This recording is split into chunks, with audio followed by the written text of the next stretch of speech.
새벽 기도를 하면은 항상 이렇게 인사를 합니다. 7월 1일을 주신 우리 하나님께 감사합시다. 근데 월삭이니까 7월 한 달을 주신 우리 하나님께 감사합시다. 예. 이 7월 한 달 동안 우리 하나님께서 여러분과 저를 통해서 하나님의 일을 이루어 가실 겁니다. 그 일을 이루어 가시는 하나님께 우리도 함께 동행하며 그분의 일을 이루어가는 그런 귀한 7월이 되기를 바랍니다. 또 여러분들의 삶 가운데 하나님께서 복을 내려주셔서 하나님께서 꿈꾸고 하나님께서 이루기 원하시는 그 모든 일들이 순적하게 이루어지기를 바랍니다. 오늘 우리 제목이 아까 윤경민 목사님이 잠깐 말씀해 주셨는데 뭐라고요?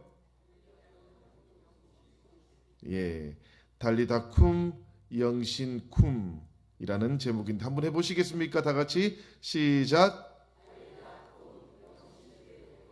잘하셨습니다.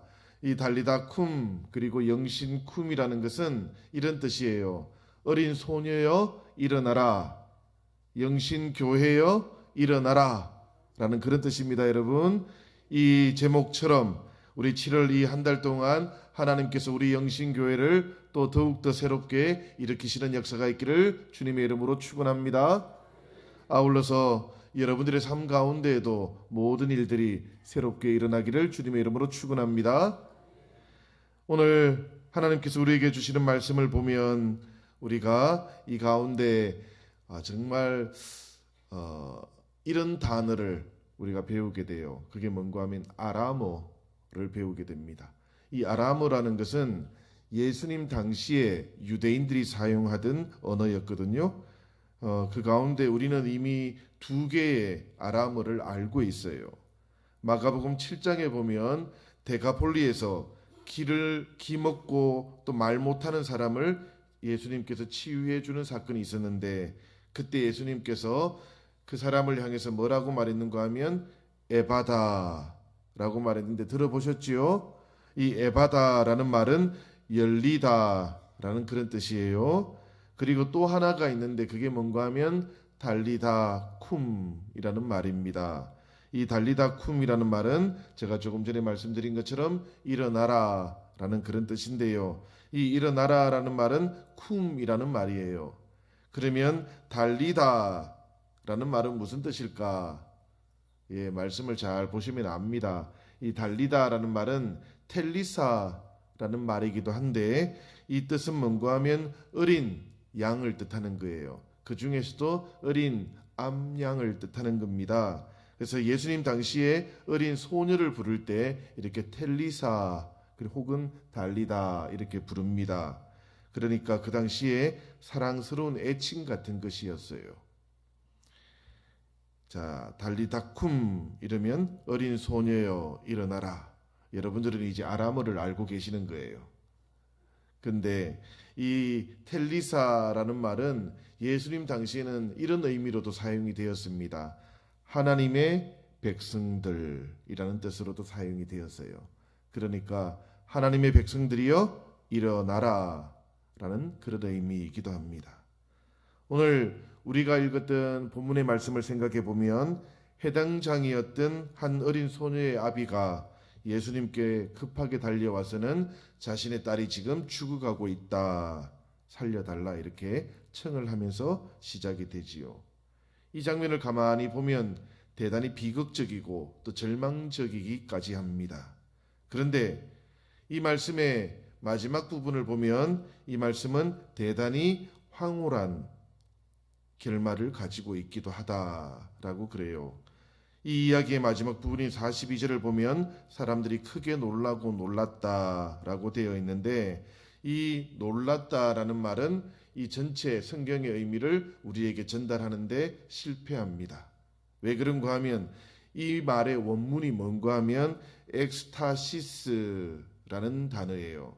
이 엑스타시스는 어떤 의미인가 하면 우리가 황홀감을 느끼다라는 뜻이에요. 이 모든 일의 결말로 사람들은 대단히 황홀해졌다라는 그런 뜻이거든요. 그러니까 사실은 단순하게 놀라는 것 그 이상의 의미를 담고 있다라는 이야기입니다. 누구에게 이런 황홀한 이야기가 일어났다는 겁니까? 달리다의 가족들에게 일어났다는 이야기일 것이고, 달리다가 살아나기를 간절히 기다렸던 사람들에게 일어났다는 이야기이고, 또 마음이 간절했던 사람들에게 이 일이 일어났다라는 그런 이야기입니다. 예수님 당시에 요즘도 마찬가지입니다. 사실은 유대인들이 모여 있는 곳에 가장 중심에 무엇이 있는가 하면 회당이 있어요. 이 회당은 그 마을에는 하나밖에 없습니다. 그래서 이 회당은 유대인 신앙의 중심 장소이기도 했고, 회당장이라고 하면 유대인 마을의 가장 대표 상징적인 인물이기도 합니다. 그리고 오늘 이 말씀 속의 회당장의 이름도 대단히 의미심장하지요. 이름이 뭔가 하면 야이로.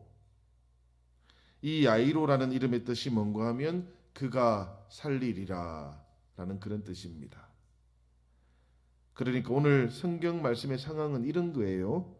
그가 살리리라 라는 이름을 가지고 있는 유대 회당장의 딸이 지금 죽어가고 있다라는 겁니다. 그리고 그 야이로가 예수님을 찾아와서는 자신의 딸을 살려달라 그렇게 간청하고 있는 것이죠.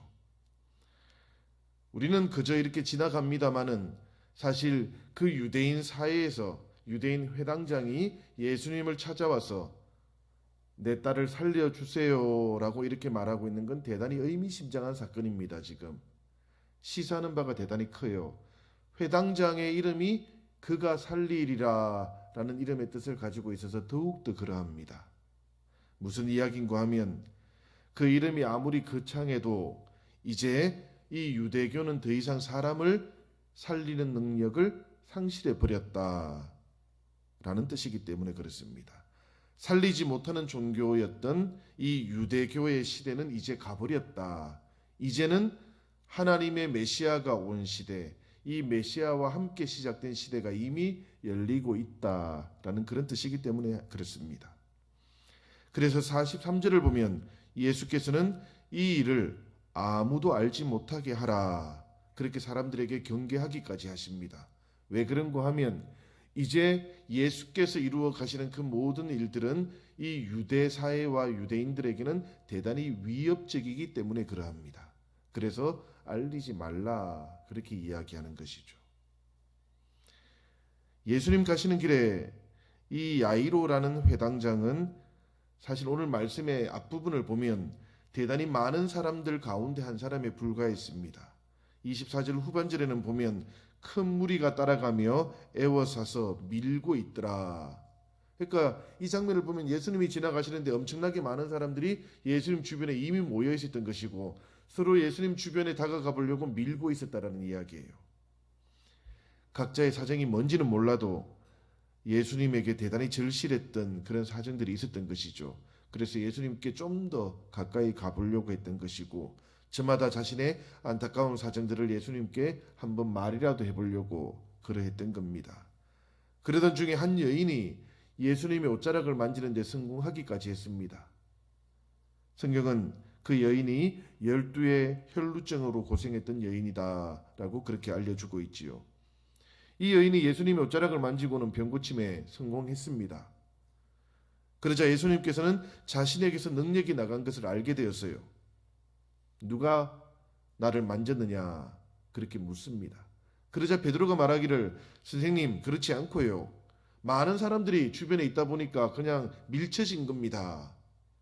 그러니까 예수님께서 베드로에게 뭐라고 하시는가 하면 내가 나에게서 능력이 나가는데 그것을 모르겠냐. 누가 나를 만졌다. 베드로는 누가 민 겁니다. 주님은 누가 만졌다. 막 이러고 있는데 그 주변에 누가 있는가 하면 지금 야이로가 있는 거예요. 이 야이로는 지금 속이 다 큰일 났습니다. 지금 죽을 지경입니다. 선생님 지금 제 딸이 죽어가고 있는데요. 라고 하시는데도 예수님과 베드로는 누가 나를 만졌냐? 아닙니다. 누가 밀쳤습니다. 뭐 이런 이야기만 계속 하고 있는 것이죠. 그렇게 시간이 흘러가고 있었는데 그런데 이 회당장의 집에서 사람이 하나 찾아왔습니다.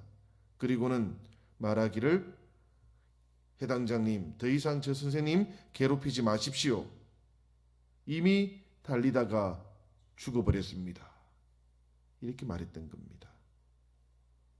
이제는 더 이상 소용이 없어요. 그런데 베드로와 그렇게 실랑이를 벌이듯이 이야기하고 있던 예수께서 갑자기 이 야이로를 바라보시고는 다른 행동을 취하기 시작하시죠. 그 절망의 순간에 예수님께서 그 야이로에게 찾아가서 말씀을 하기 시작하는 겁니다. 예수께서 그 죽은 달리다에게 간섭하기 시작하시는 겁니다. 그리고는 그 달리다를 살리십니다. 절망을 희망으로 바꾸셨습니다. 사랑하는 영신교회 성도 여러분, 우리들에게도 이런 일이 가능할까요? 우리에게도 이런 쿰이라는 것이 일어날까요? 예수님 외에는 불가능한 일이니까 그냥 포기할까요? 사도행전 9장 36절을 보면 욥바라는 곳에 다비다라고 불리는 한 여제자가 있었습니다. 이 여제자는 선행과 구제를 아주 많이 했던 그런 분이었죠. 그런데 의인일인지 이분이 병들어 죽게 되었습니다. 그런데 이 베드로가 그 욥바 근처에 있었거든요. 그래서 이 베드로가 룻다라는 곳에 있다라는 소문을 듣게 된 사람들이 찾아왔어요. 그리고는 다비다라는 분이 우리에게 얼마나 선한 일을 많이 해줬는지를 막 이렇게 설명하기 시작하는 겁니다. 이 여인이 우리에게 사실은 여러 가지 옷도 만들어 주었고요. 이 여인이 우리에게 구제를 위해서 이런 것도 했어요. 막 이렇게 얘기를 하기 시작하는 거예요. 그래서 베드로가 가만히 그 이야기를 듣다가 다비다에게 찾아가서는 무릎을 꿇고 기도하기 시작합니다. 그리고 방향을 돌려서 다비다의 시체를 향해서 뭐라고 부르는가 하면 다비다야 일어나라 라고 그렇게 말씀했습니다. 다비다 쿰 했던 것이죠. 그러자 이 다비다가 눈을 떠서 베드로를 보면서 일어나 앉았다라고 성경은 전하고 있습니다. 이것뿐만이 아닙니다. 베드로는 이미 성령을 받은 다음에 예루살렘에서도 안전뱅이를 바라보고 이렇게 이야기하지 않습니까? 그 안전뱅이가 구걸을 하니까 나에게 금과 은은 없으나 예수 그리스도의 이름으로 너에게 명하노니 일어나 걸어라 라고 말하지 않습니까? 그때도 이 베드로는 뭐라고 하는가 하면 지금 쿰이라고 말하고 있는 겁니다. 일어나라 라고 말하고 있는 것이죠. 베드로가 이 예루살렘 성전에서만 이렇게 말했을 것 같습니까, 여러분? 이미 이 다비다 사건이 있기 전에 룻다라는 곳에 에니야라고 불렸던 사람도 있었습니다. 이 에니야라는 사람은 중풍으로 침상에 누운 지 벌써 8년이 넘었습니다. 그런데 베드로가 이 에니야에게 달려가서는 또 뭐라고 하는가 하면 에니야야 예수 그리스도께서 너를 낫게 하시니 너의 자리를 정돈하고 일어나라. 베드로는 계속해서 쿰이라고 말하고 있는 겁니다. 일어나라 라고 말하고 있는 거예요. 생각해 보면 긴 이야기 같지만 아주 단순합니다. 달리다 쿰이라고 예수께서 말씀하셨고 베드로는 다비다 쿰이라고 말씀하셨고 에니야 쿰이라고 계속해서 말씀하고 있는 것이죠. 계속해서 일어나라 라고 말하고 있는 겁니다. 예수께서도 행하셨고 베드로도 행하셨고 성경을 보면 바울도 이 일을 행합니다. 죽은 사람을 살리죠. 예수님의 제자들에게 일어나라고 말하는 이 일은 사실은 성령이 임한 다음에 아주 공공연하게 일어났던 일이라는 이야기입니다.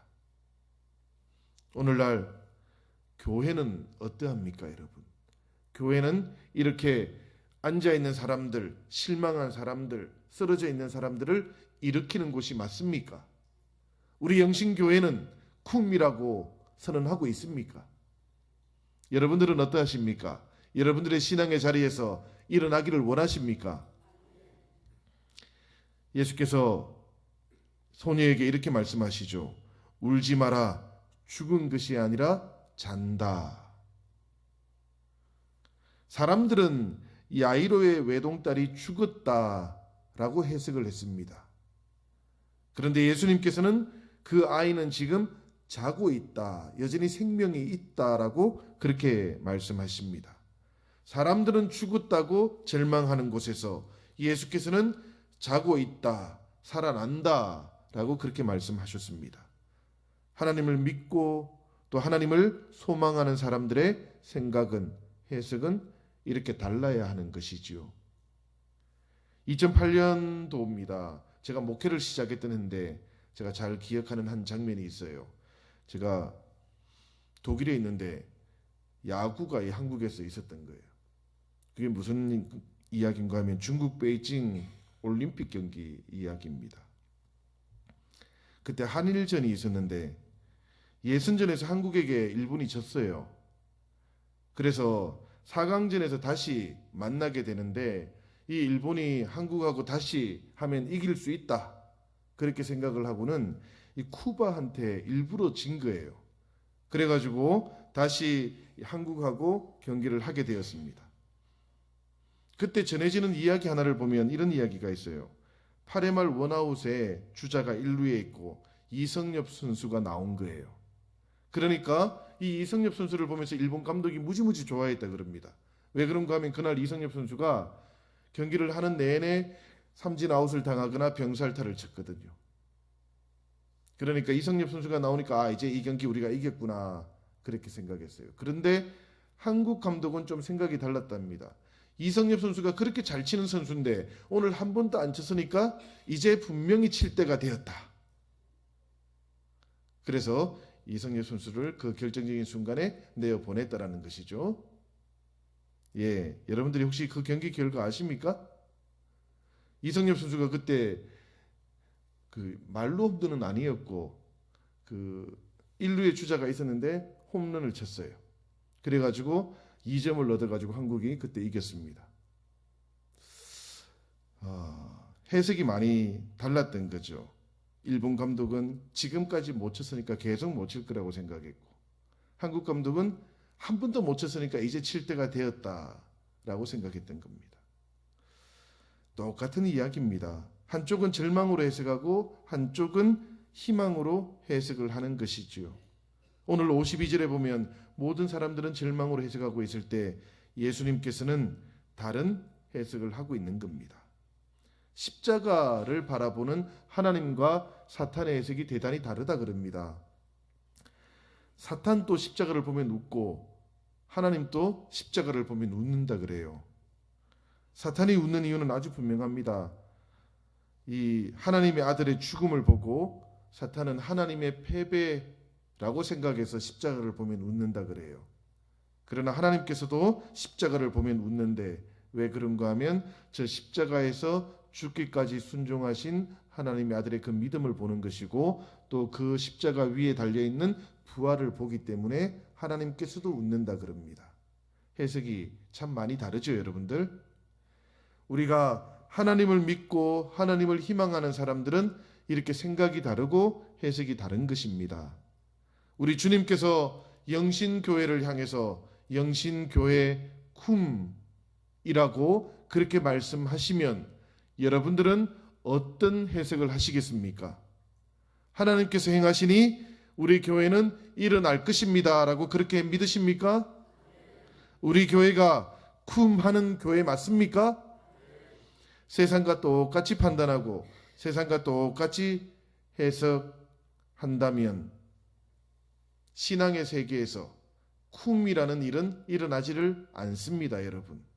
그러나 두려움과 믿음 사이에서 하나님께서 명하시니 우리가 일어날 것입니다라고 믿고 선택하는 사람들, 그들 가운데는 하나님의 역사가 변함없이 일어나게 될 줄로 믿습니다. 우리가 하나님의 개입을 온전히 인정할 수 있어야 됩니다. 우리가 세상 사람들이 아니기 때문에 그렇습니다. 교회가 세상의 무슨 모임이 아니기 때문에 그렇습니다. 하나님께서 이곳에 오셔서 성도들의 마음에 성령을 부어주시고 성령을 통해서 일어날 것이다 라고 말씀하시면 그때부터 성도들은 하나님께서 이제 개입하시는구나, 하나님께서 이제 일으켜 주시는구나 라고 그렇게 받아들여야 하는 것입니다. 그것이 믿음인 것이죠. 사람들은 저희가 그 죽은 것을 아는 고로 비웃더라 라는 이 말씀처럼 이 시대에 무슨 교회 부흥이 가능하겠어 라고 말할지도 모르겠습니다마는, 그러나 하나님께서 개입하시고 하나님께서 간섭하시고 하나님께서 교회를 향해서, 성도들을 향해서 쿰 영신교회 이러면 그 일이 일어나는 줄로 믿습니다. 우리가 그 하나님의 음성 앞에서 온전히 함께 고백하면서 하나님께서 말씀하시니 우리는 그 길을 걸어갑니다 라고 이렇게 결단하면 그때부터 하나님께서 일하게 되시는 줄로 믿습니다. 야이로 주변의 모든 사람들은 죽었다고 해석했으나 예수께서는 잔다 라고 말씀하셨습니다. 그리고는 그때부터 하나님께서 예수 그리스도 그분을 통해서 일하기 시작했던 것을 우리는 목격합니다. 사랑하는 여러분, 우리 영신교회가 7월에 이 주님의 음성 듣기를 원합니다. 영신교회 쿰이라고 말하는 그 음성 앞에서 온전히 하나님께서 일하시는 것을 우리가 받아들이고 하나님의 일하심 가운데 우리도 함께 순종하는 은혜가 있기를 바랍니다. 주님은 우리 교회를 향해서 일어나 빛을 발하라 그렇게 말씀하시는 겁니다. 사람들을 하나님께로 이어주는 교회 되어라 그렇게 말씀하시는 겁니다. 이 7월에 하나님께서 우리의 삶 가운데 우리 교회에 찾아오셔서 우리 삶의 주인 되시기를 주님의 이름으로 축원합니다. 우리가 기대하고 우리가 기도하면 하나님께서 반드시 이루어 주실 줄로 믿습니다. 여러분들의 예배가 일어나고 여러분들의 믿음이 일어나고 여러분들의 기도가 일어나고 우리의 다음 세대가 일어나고 우리의 장년들이 일어나고 우리의 노년들이 일어나는 그런 귀한 역사가 우리 영신교회 안에 일어나기를 간절히 주님의 이름으로 축원합니다.